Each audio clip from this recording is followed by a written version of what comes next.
All set na ang iba't ibang transport agencies para sa inaasahang Holy Week Exodus. May paalala rin sila sa mga babiyahe ngayong Semana Santa. Yan ang Agenda Weekend Report ni Ryan Reloban ng Abante.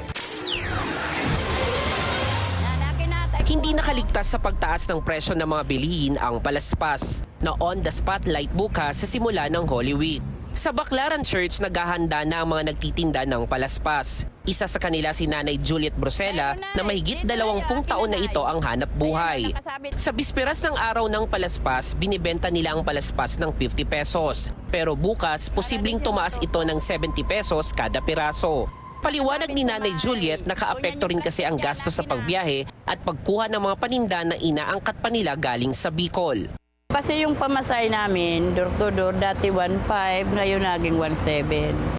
Sa kabila naman nito, umaasa pa rin sila Nanay Juliet na daragsa ang libo-libong deboto na makikiisa sa pagsisimula ng Holy Week. Abala na rin sa paghahanda ang pamunuan ng Baclaran Church. Naglalagay na ng barrier para maging maayos ang pila ng mga magsisimba. Samantala, naka-full alert status na ang lahat ng operational unit ng Philippine Coast Guard o PCG simula ngayong araw bilang paghahanda sa Oplan Biyahe Ayo Semana Santa 2026.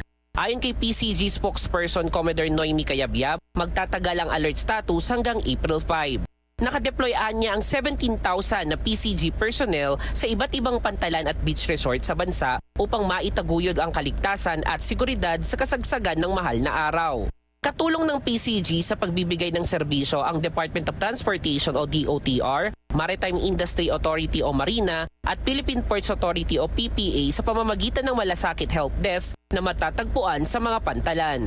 Panawagan din ng PCG sa publiko na huwag tangkilikin ng mga kolorom na sasakyang pangdagat o yung mga bangkang pangisda na ginagamit para sa recreational activity tulad na lang ng island hopping. Wala kasing koordinasyon sa PCG ang mga nasabing bangkero kaya mapanganib ang pagsakay sa mga ito. Inaasahan na aabot sa humigit kumulang 3 milyong pasahero ang dadagsa sa mga pantalan. May dagdag na mahigit 1,000 bus naman ang babiyahe sa Holy Week Exodus. Alinsunod sa inilabas ng LTFRB na special permit sa 1,297 na bus unit sa buong bansa.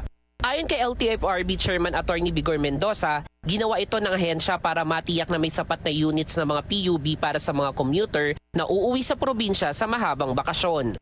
Inaasahan ng mas maraming pasahero ngayong taon dahil sa pagtitipid bunsod na patuloy na pagtaas ng presyo ng petrolyo dahil pa rin sa krisis sa gitnang silangan.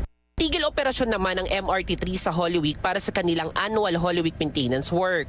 Ayon sa DOTR, isasagawa ito simula April 2 hanggang April 5, 2026. Balik normal naman ang operasyon sa April 6. Sa panig naman ng PNP, ayon kay NCRPO spokesperson Major Hazel Asilo, higit 12,000 na pulis ang ipinakalat sa mga matataong lugar gaya ng mga simbahan, pasyalan, transport hub at iba pa para sa Holy Week.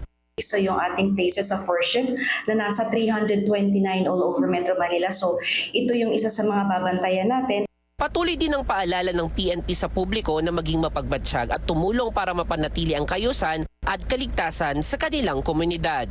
Para sa Agenda Weekend, Ryan Reloban, Abante.